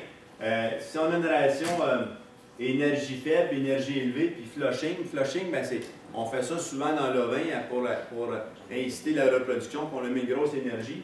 Ben, l'énergie faible, c'est que du vélage à l'estrus, c'est que les vaches ont perdu d'une livre à une livre et demie de gain par jour. Du vélage énergie élevée, c'est qu'ils ont fait un gain. Puis le flushing, c'est qu'on a rajouté de 8 à 13 livres de grains par jour, pour comparer la reproduction. Puis, ceux qui étaient l'alimentation en faible ou élevée, qui ont fait du gain, qui ont fait du gain. Si le vélage, les taux de chair étaient 2 ou moins, ça c'est une référence américaine. Non, c'est une référence canadienne, parce que les cas de chair 2, c'est les cas de 1 à 5. Avec les vaches qui ont une ration faible, le nombre de jours avant la chaleur, ça a pris 56. Les pourcentages qui étaient gestantes après 20 premiers jours de gestation, c'est 30 %. Si l'alimentation était modérée ou élevée, ça prenait 60 jours, un peu plus de jours avant qu'ils viennent véler la production. Puis si le vélage était 2 points l'autre, c'est l'autre après. 2,5 ou plus, bien, le nombre de jours, il ne change pas beaucoup, mais le pourcentage gestant après le premier jour est beaucoup plus élevé. Fait que les taux de chair lors du vélage, plus un gain de poids qui est important, ou si on veille à 3,5, c'est une question d'énergie, parce que si les vaches ils perdent du poids après le vélage, bien, la reproduction sont plus dures à essayer, puis la gestance après 20 jours va être plus faible aussi. Fait que toute la reproduction est reliée avec ça, pour qu'on puisse avoir une gestion.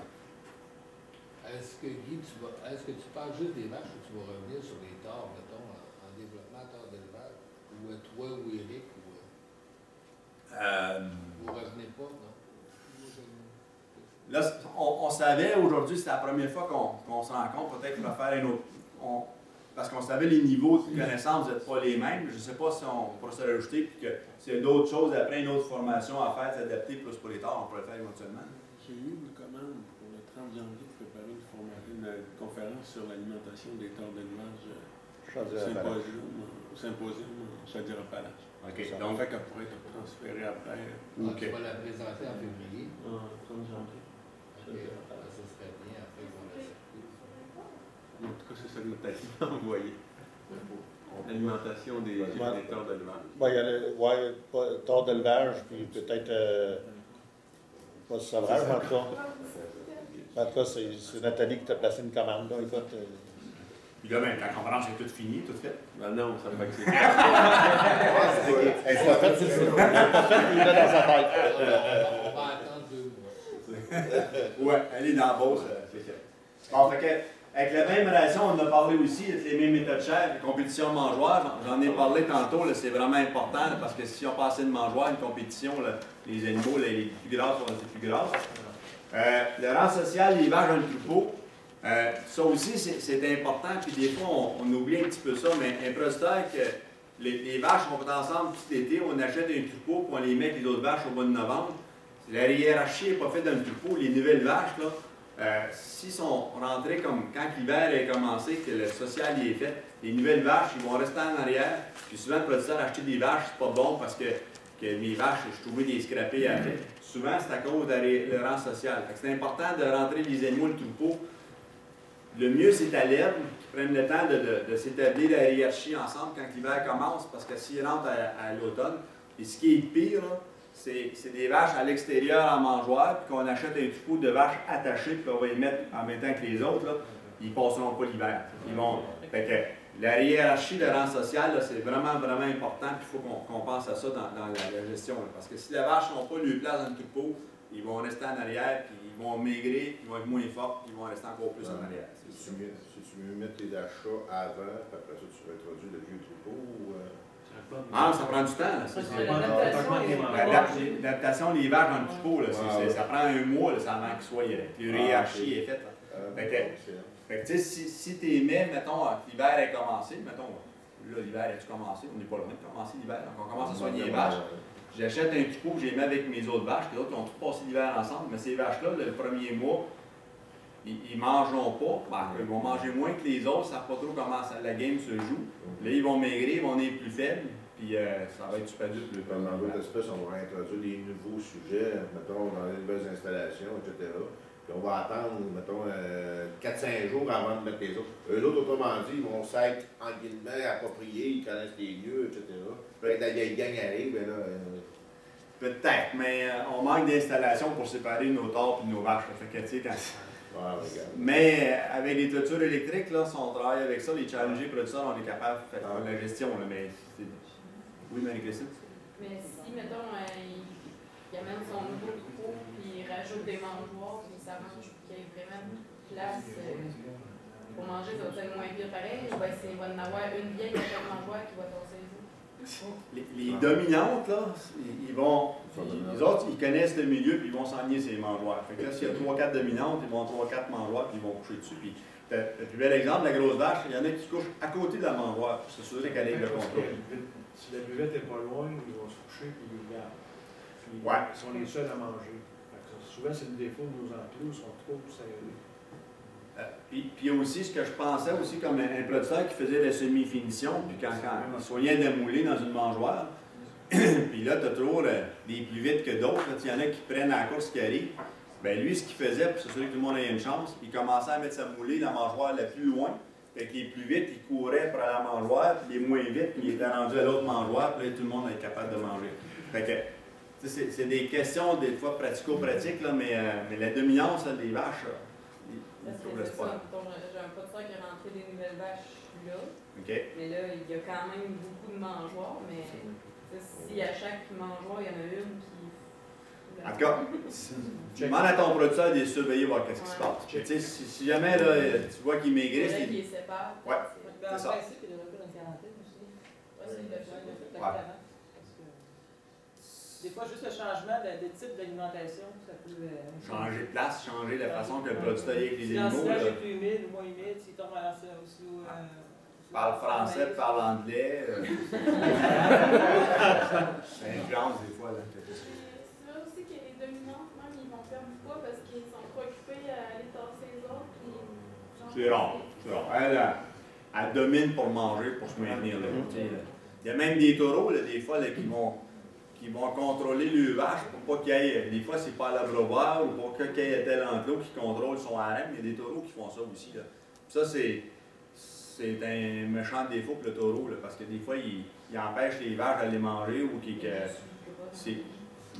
non, c'est parce que des fois, il y a un autre taureau dans le coin et il ne veut pas que les vaches y aillent. Il y a différents comportements. Là, lui, il veut protéger son troupeau. Là, mais c'est l'instinct animal qu'il faut penser. C'est vraiment ça, c'est les animaux puis comment le comportement et l'attitude, il ne faut jamais oublier ça.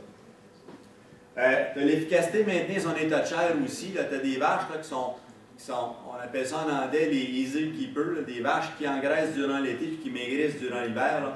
Des croisements qu'on parle souvent de race anglaise. Il y a des vaches qui sont super bonnes pour ça, puis il faut qu'ils produisent aussi. Là. Mais c'est des vaches qui sont beaucoup plus efficaces. Il y a la production laitière aussi, là, en lactation versus pas en lactation, puis quelle quantité de lait qu'il y avait. L'agressivité de l'animal, c'est une question de comportement. Fait que aussi, si on a l'alimentation du groupe, si on soignerait pour 90% des besoins, si on passait le mangeoire, il y a 63% des vaches qui peuvent perdre du poids. Si on soigne, mettons, sur les besoins du troupeau. C'est pour ça que l'alimentation du groupe, c'est complètement différent que l'alimentation vache par vache. Si on soigne pour que tout le monde, peu qui vache paye du poids, il faut qu'on ait 110% des besoins parce qu'il y en a qui mangent moins à cause des compétitions des mangeoires. Puis là, s'ils maigrissent, il y en a qui maigrissent, mais le nombre de jours dans l'estrus, ben ça va être mieux. Si toutes les vaches ont maigri, c'est pendant 60 jours. Si ceux qui ont engraissé, c'est 32 jours. Fait que c'est encore là, c'est un bilan énergétique négatif. Si on soigne en groupe, puis qu'on n'a pas assez de mangeoires, qu'il y a trop de compétition, tout le monde n'ont pas accès. Il faut qu'on en mette trop pour passer. Mais là, Paul, tu vas dire, ça me coûte trop cher. Mais là, non. Attention. Ben, Je dis qu'on challenge les animaux quand les animaux sont distants, pas quand on est rentré dans les phases Ouais. post-partum, là, c'est vraiment un autre ballgame. On veut changer de ballgame. ouais, OK, fait que là, c'est là qu'il faut s'adapter. Là, Oui, que- oui, parce qu'après qu'on verrait, là, toi, tu soignes. Là, on paye sa pédale. Là, tu pèses la pédale. Puis tu soignes du Vincent Slave, toi aussi, je pense, habituellement. Oui. OK. Ça, c'est parce qu'on a beaucoup d'énergie là-dedans. Fait que dans le fond, pour aider une bonne fertilité, l'hiver va avoir une chair au vélage de 2,5 à 3, mais c'est plus 3 qu'il faut viser. Parce que tu as 2,5 à 2,5, tu peux plus te permettre de maigrir. Puis là, ça dépend si tu vas être à l'automne ou au printemps. Ouais. À l'automne, c'est trop bas. Au printemps, tu es plus capable de challenger ça parce que tu te lèves. C'est aussi. Par sécurité, moi, je leur tout le temps, c'est toi, là. Ouais, mais c'est ça, il faut s'adapter avec notre clientèle. Tu sais, que selon, tu connais la qualité de ton fourrage, tu connais la gestion, tu connais tout ça, mais ce qu'on peut aller. Moi, j'ai de la misère un peu avec le 2.5 qui est lié à la date de vêlage, la saison de vêlage. Je pense que peu importe où je cavale, quand je cavale, ça devrait être un minimum de 3, jusqu'à 3.5. Je pense qu'on devrait viser plus 3 que 2.5. Tu as raison là-dessus. 2.5, Puis peu importe la saison. Ben, c'est encore plus vrai à l'automne qu'au printemps, mais viser plus 3, là, que je suis d'accord avec toi. Le 2.5, ça force. Parce que moi, je suis en pratique aujourd'hui au temps. Si vous êtes capable d'avoir au vélage 3,5, c'est un amaigrissement, on va baisser en 2,5, 3, puis ils vont l'apprendre. C'est une question de sécurité parce que les gens, on n'est pas là tous les jours pour les watcher. Ah, c'est ça. OK. Ouais. Moi, je suis surtout du commentaire quand on accepte les vaches maigrissent en postpartum. Je pense qu'il ne faut pas que ça maigrisse en postpartum. Même pas d'une cote de chance. Il ne faut pas que ça maigrisse. Dans le fond, là, moi, ce que je pense, c'est qu'il faut ménager le fourrage en place, mais quand tu arrives là, il ne faut même pas tolérer une cote de chance. Il faut tout de suite dire non au producteur. Moi, en fait, quand, mettons, j'ai des options, on a des situations financières serrées, j'ai des options. Soit que je présente mes cotes de chair, tout le monde à 3. OK? Mais si, mettons, que je suis bien serré, j'aime mieux voir un producteur qui va me présenter des animaux un peu plus maigres au vélage, mais après ça, on ne prendra plus de cotes de chair postpartum. Que présenter des animaux un petit affaire plus gras au vélage, puis là, quitte à perdre de ça, j'ai horreur de ça. Je ne veux pas voir ça. Oui, moi, je suis d'accord avec ça aussi. Moi, donc, j'accepte pas que les animaux perdent du poids. En postpartum, même pas un point de code de chair. Tantôt, j'ai posé la question sur le perte des taux de chair. Ce que j'avais lu tantôt, il disait que c'est en postpartum, à partir de perdre un point de taux de chair, c'est là les problèmes de fertilité arrivent beaucoup. Et c'est là. Et puis, il y avait du Stanley, par exemple, à Angus et un Charolais. Angus perd un point de taux de chair, c'est du gras. Dans le Charolais, tu perds un point de taux de chair, tu perds une musculature. À ce moment-là, tu es déficient en protéines, puis là, la fertilité est encopée.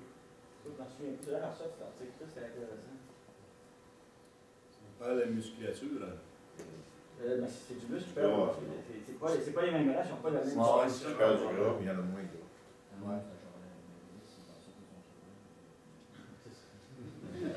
C'est quand même intéressant. Ouais, c'est ça. Les autres, ils disaient 3,5 les vaches.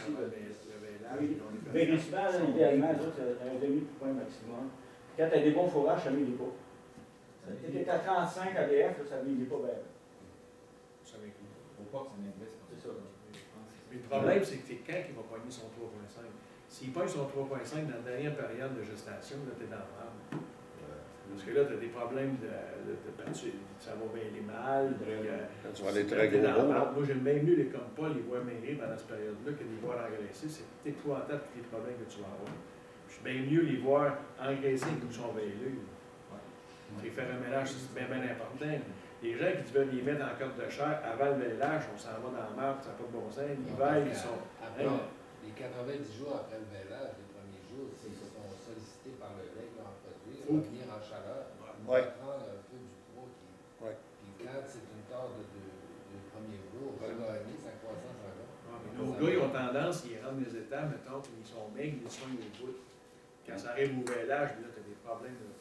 Non, les 2 derniers mois, c'est pas le problème. Là, c'est mieux de dire, fais attention à ton affaire. Mais après, donne le pied sur le On paye sur le gars. Oui. Puis au point de vue physiologique, comme on dit, si si tu t'ouvrais de forcer, de peser sur le gaz l'alimentation dans les 60 derniers jours avant le vêlage, même avant que la vache s'en mette sur le dos, c'est le veau qui va prendre du poids, puis tu vas te ramasser avec des vaches qui n'auront pas une condition de chair suffisante, puis avec des veaux de poids hors normes, tu vas avoir des problèmes au vêlage. Moi, j'ai vu des troupeaux pur sang avant le vêlage, là, c'était épouvantable. Les cimentales, ils ressemblent à des archers. Mais ça va être facile, mais pousser vêlés, bon, il roule la machine, quelque chose de libre, puis ça va. Les taux de conception, ça va à 85 dans 21 jours.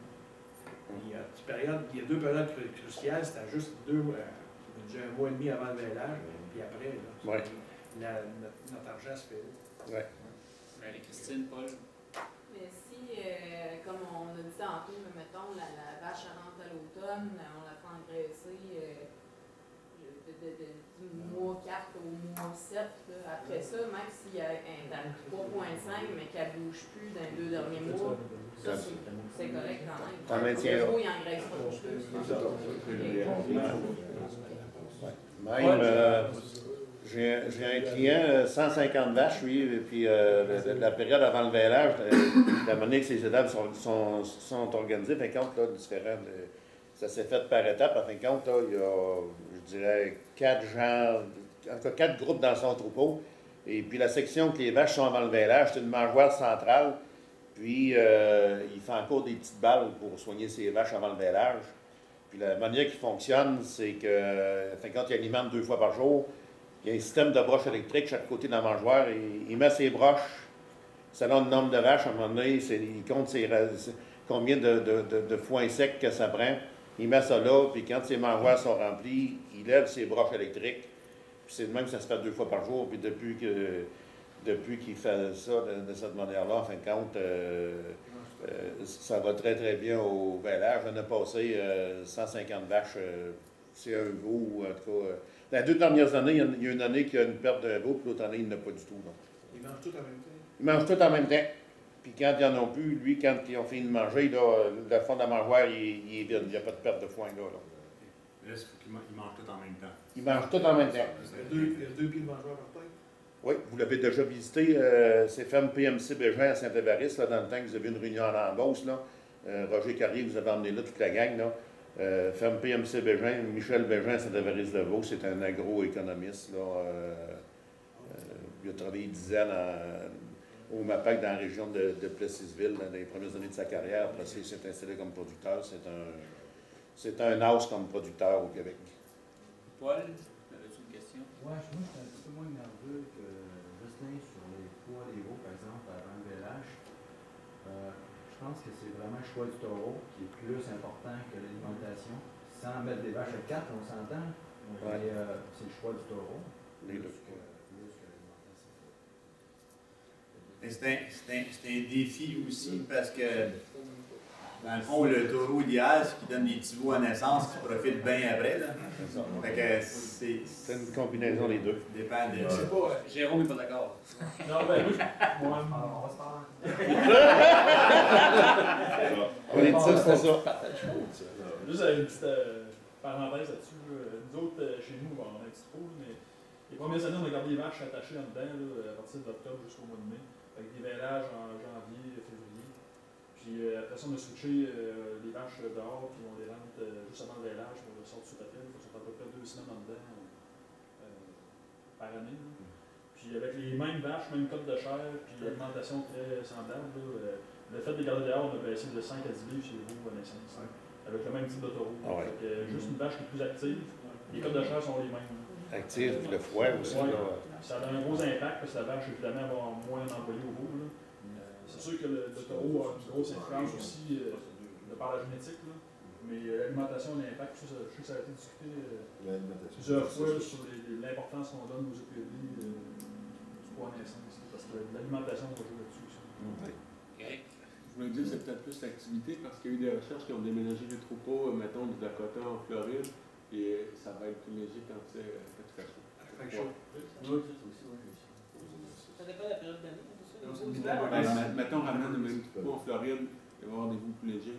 Regarde au Dakota. En même période de l'année. Oui, la fête température. C'est parce qu'elle a la plage plus souvent. l'impression que je les vois en bikini, c'est vrai. On en voit des cas. Bonne caricature.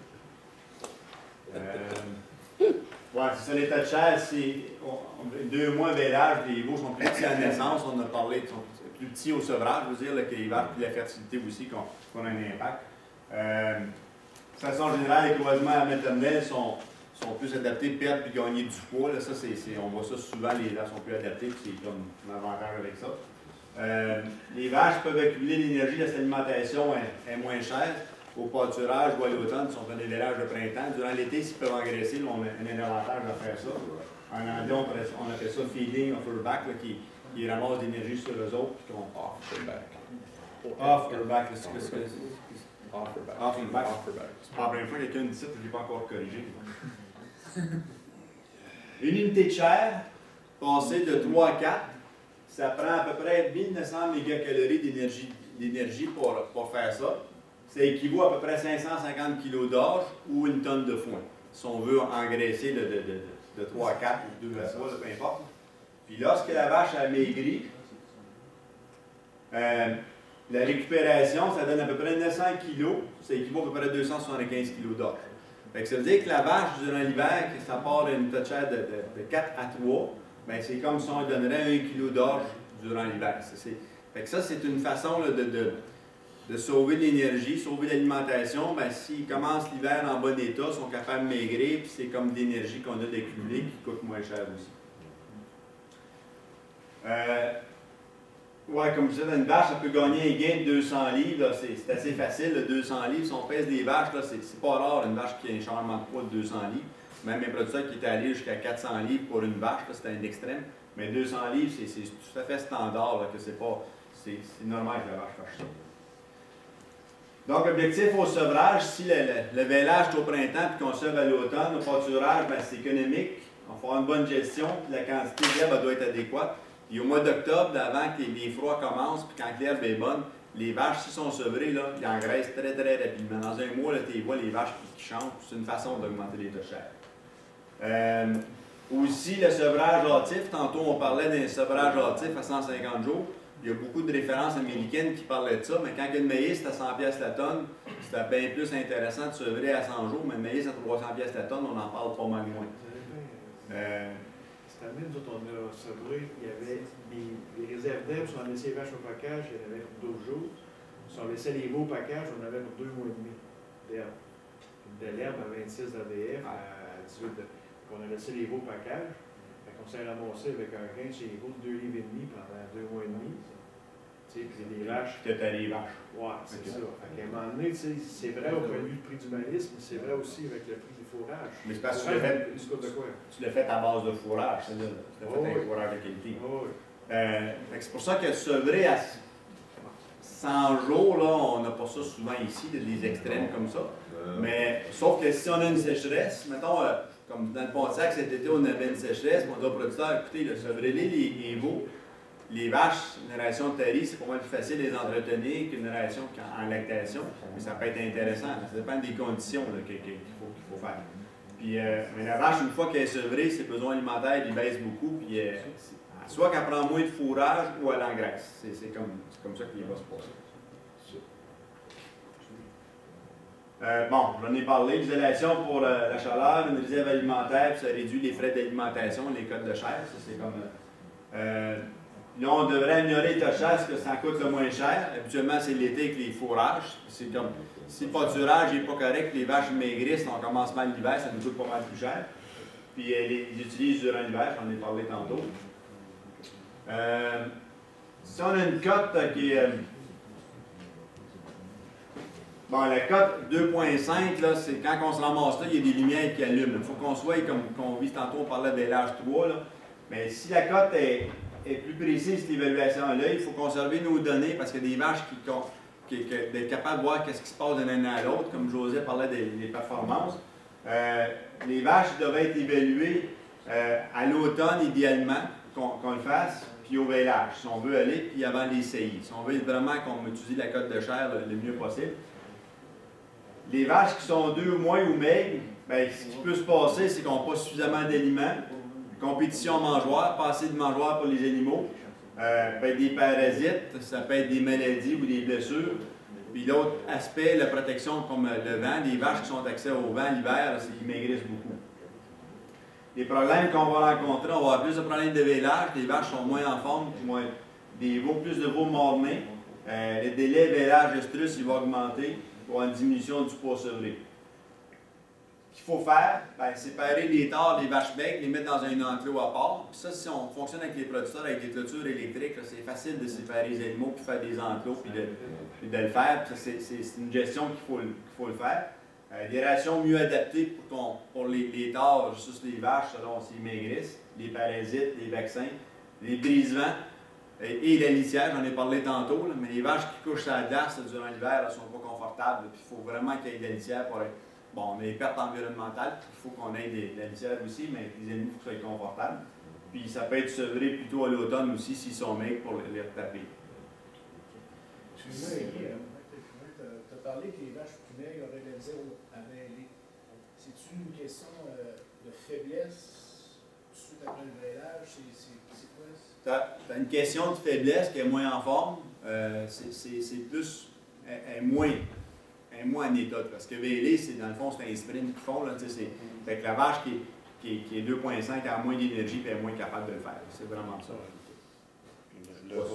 Le veau va être moins vigoureux, la vache va faire moins de lait, tu sais, là, en plus, le veau, il est moins bien nourri. Fait que là, il est moins développé aussi.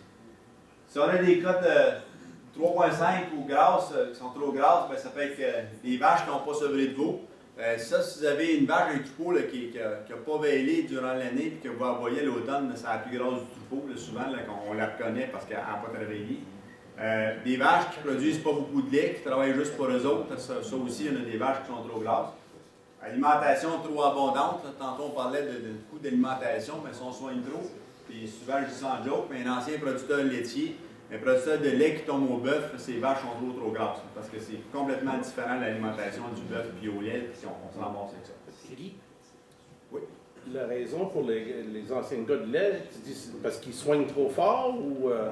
Oui. Ouais. Ils sont habitués de mettre du concentré. Oui, non, je te demandais la raison pourquoi.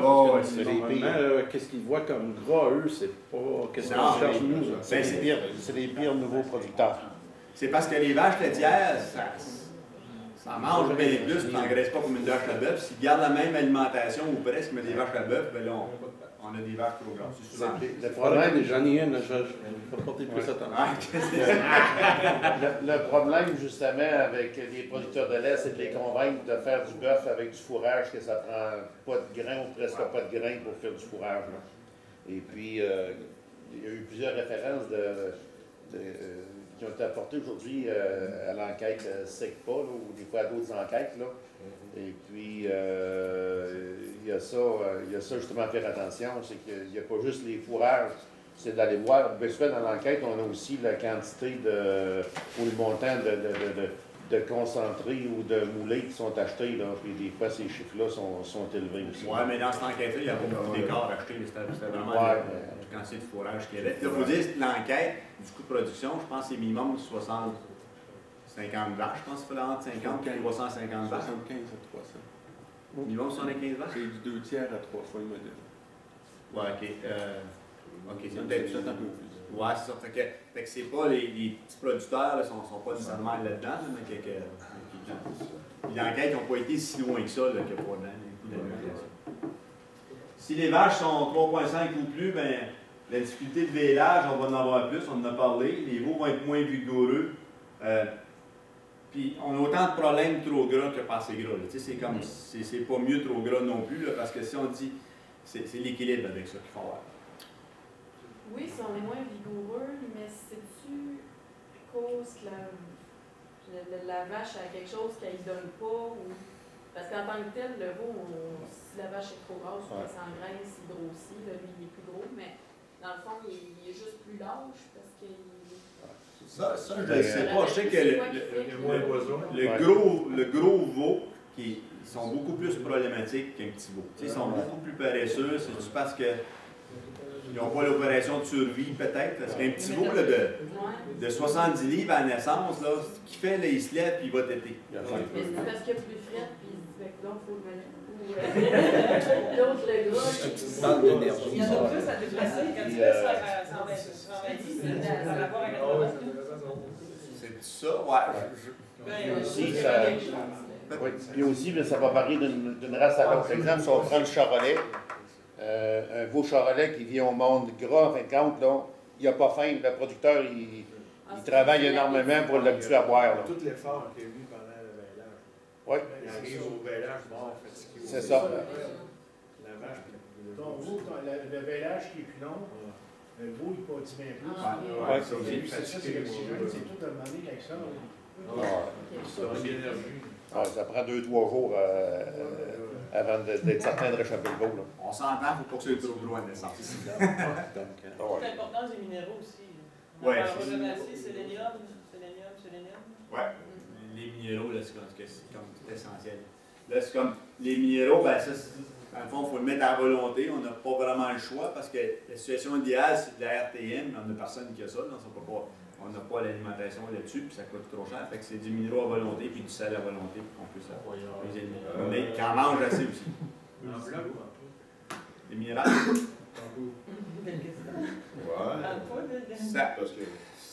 veut dire que ça dépend. Moi, en poudre, c'est moins cher, mais c'est plus trop. Tu sais, il faut.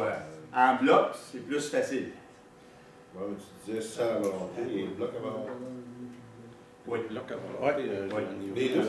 Oui. C'est un peu ça. Parce que si tu n'as pas de sel, des fois, tu vas manger du minéral pour avoir du sel. Tu sais, c'est comme. Ben, c'est pas des fois, c'est ce qui amène la vache, les animaux à manger du sel, à manger des blocs puis des blocs minéraux. C'est le sel.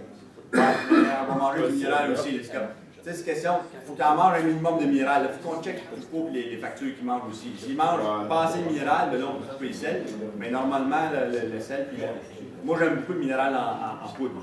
Mais c'est plus trop à soigner. Il faut faire des arrêts sur des clients qui font des arrêts de minéral. Fait que là, ils récompensent à cette parole. Ah oui. Ils en mangent leur Et couper sur le minéral, c'est pas la bonne façon. C'est possible, c'est bon? Ouais, on a parlé, c'est pas allé plus gros, c'était ça. Je pensais que c'était presque une demi-heure.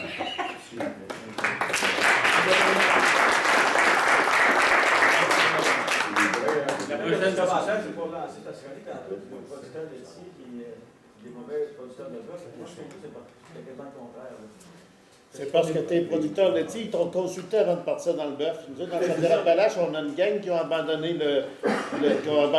On leur pose la question, tu vas-tu partir dans le bœuf? Non, je sais pas.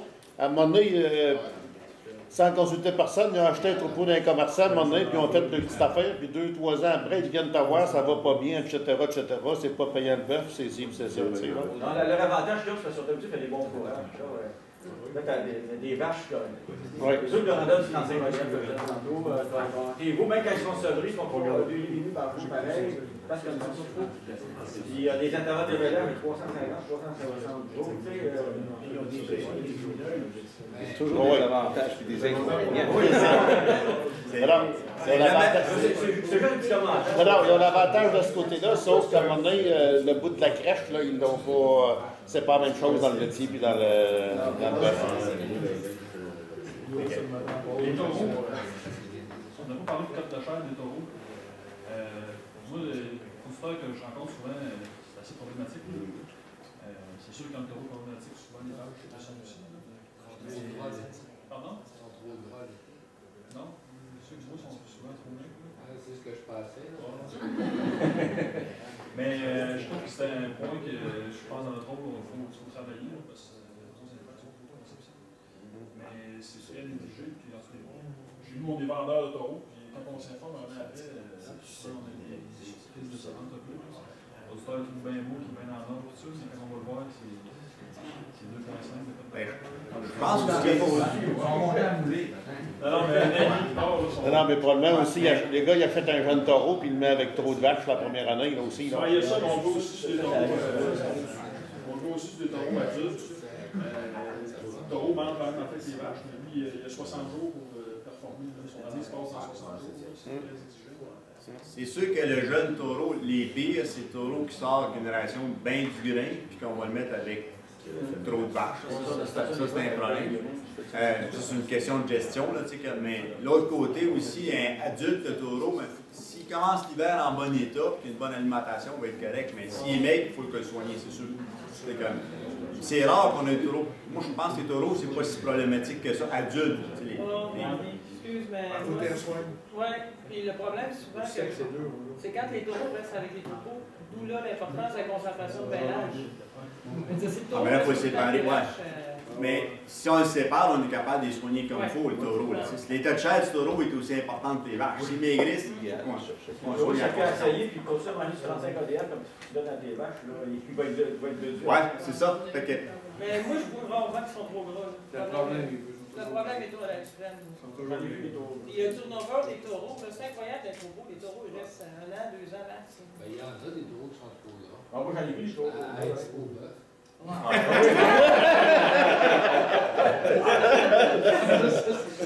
J'en ai vu.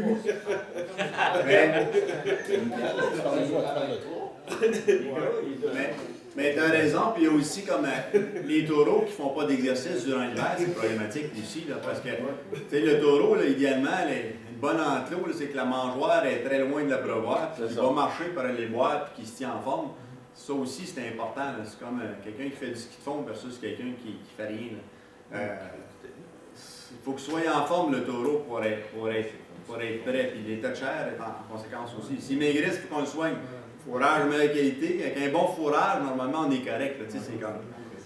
Mais... il est souvent oublié. En tout cas, moi, je suis rarement un troupeau. Ah, il ne vaccine pas, il n'a pas été domigé. Non, c'est ça. Puis aussi, je vais revenir. Des problèmes qu'on a avec les taureaux aussi, souvent dans les cages de contention, on n'est même pas capable de dépasser. Ça aussi, ça nous cause des problèmes. Mais si on fait résister, il n'y a pas de problème. Oui? C'est quoi les docteurs recommandés en début de période de reproduction du taureau? 3-5 en bon état. Il ne faut pas que ça soit trop gras. J'ai vu un taureau de station à un moment donné chez nous.